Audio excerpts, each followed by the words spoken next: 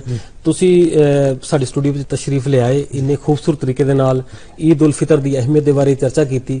ਤੁਹਾਡਾ ਬਹੁਤ ਬਹੁਤ ਧੰਨਵਾਦ। ਨਾਜ਼ਰੀਨ, ਇਸ ਦੇ ਨਾਲ ਹੀ ਸਾਡਾ ਪ੍ਰੋਗਰਾਮ ਅੱਜ ਖਤਮ ਹੁੰਦਾ ਹੈ। ਫਿਰ ਕਿਸੇ ਹੋਰ ਪ੍ਰੋਗਰਾਮ ਦੇ ਵਿੱਚ ਤੁਹਾਡੇ ਨਾਲ ਮੁਲਾਕਾਤ ਹੋਏਗੀ। ਤੁਹਾਨੂੰ ਸਭ ਨੂੰ ਈਦ ਦੀਆਂ ਬਹੁਤ ਬਹੁਤ ਮੁਬਾਰਕਾਂ। ਧੰਨਵਾਦ।